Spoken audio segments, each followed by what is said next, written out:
Hello friends, हमारी हमारी आज की कहानी का नाम है सास कभी माँ नहीं बन सकती। तो कहानी शुरू करते हैं। अब खाना खा लो, फिर दवाई भी लेनी है, अमित ने नंदनी से कहा। फिर अमित ने नंदनी का चेहरा अपने हाथों में लेकर कहा, नंदनी संभालो अपने आप को, इस हादसे को हुए 1 महीना हो चुका है, तुम अभी तक वहीं अटकी हो। नंदनी ने कुछ भी नहीं कहा, फिर भी अमित उसे खाना खिलाने में लगा रहा। फिर उसने नंदनी को दवाई दी। दवाई खाकर थोड़ी देर बाद नंदनी सो गई। दरअसल 1 महीने पहले ही नंदनी का मिसकैरेज हुआ था। तब से नंदनी का यह हालत है। वह ना किसी से बात करती है, ना कहीं जाती है, बस गुमसुम सी अपने कमरे में बैठी रहती है। यहाँ उसी हादसे की बात ही कर रहे हैं हम लोग। अमित नंदनी का पति है। नंदनी की फैमिली में उसके पति अमित और उसके साथ साथ सरिता जी और प्रकाश के अलावा उसकी एक ननद भी है जिसका नाम सुमन है, जो कि शादीशुदा है। अमित पूरी कोशिश कर रहा था कि नंदनी उस हादसे को भूल जाए, पर नंदनी उसे भूल नहीं पा रही थी। आज भी अमित ने सोचा कि नंदनी को कहीं बाहर घुमा लाऊं, उसका थोड़ा मन बहल जाएगा। इसलिए उसने अपनी बहन और जीजा को भी बुला लिया। उसने जबरदस्ती करके नंदनी को तैयार करा। तब तक सुमन भी आ गई थी। उसे यूं अचानक देखकर सरिता जी ने उससे पूछा, अरे सुमन, तूने बताया नहीं तू आने वाली है? फिर सुमन बोली, मम्मी अचानक प्लान बना था, अमित ने बुलाया तो मैं आ गई। फिर सरिता जी बोली, अमित ने बुलाया, उसने भी मुझे नहीं बताया। तब सुमन बोली, हाँ मम्मी, वह भाई चाहता है कि भाभी के साथ थोड़ा बाहर घूम आते हैं ताकि उनका मन बहल जाए। इस पर सरिता जी ने चिढ़ते हुए बोली, हाँ तेरा भैया उस महारानी के अलावा और किसी की सोचता भी कहाँ है, पूरा जोरू का गुलाम है। इसे घूमने के चक्कर में उसका मिसकैरेज भी हुआ था, पर मेरी कौन सुनता है। तब भी मैंने मना किया था, मुझे क्या, जिसे जो करना है वह करे।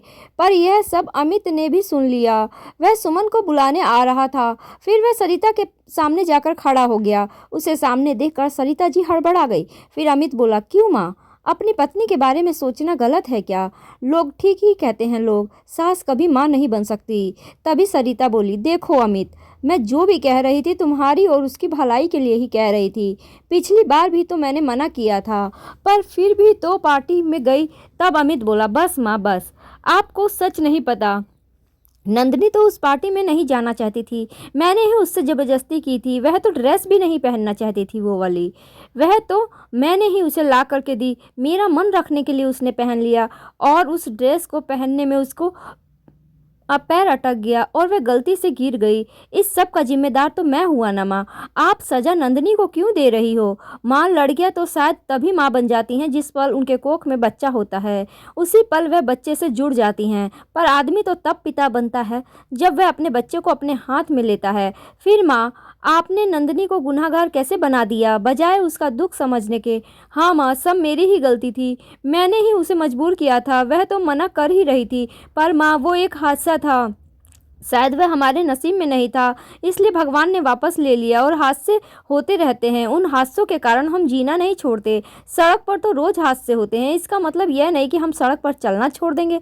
पर प्लीज़ माँ, अगर आप मेरी पत्नी का दर्द कम नहीं कर सकती तो कोई बात नहीं, बस एक आपसे प्रार्थना है माँ, उसका दुख मत बढ़ाओ। बोलकर अमित चला गया। फिर सुमन ने भी कहा, हाँ माँ, अमित सही कह रहा है, नंदनी उस हादसे की वजह से डिप्रेशन में जा रही है, इसलिए डॉक्टर ने कहा है उसे खुश रखने को। इसलिए अमित ने घूमने का प्लान बनाया। फिर सुमन नंदनी के रूम में गई जहाँ अमित भी मौजूद था और जाकर बोली, अरे भाई, घूमने के लिए बुलाकर दोनों यहाँ बैठे हो, चलो चलते हैं। फिर चारों घूमने निकल गए। हर बार आखिर क्यों बहू की ही गलती निकालती है हर सास? कहानी समाप्त होती है।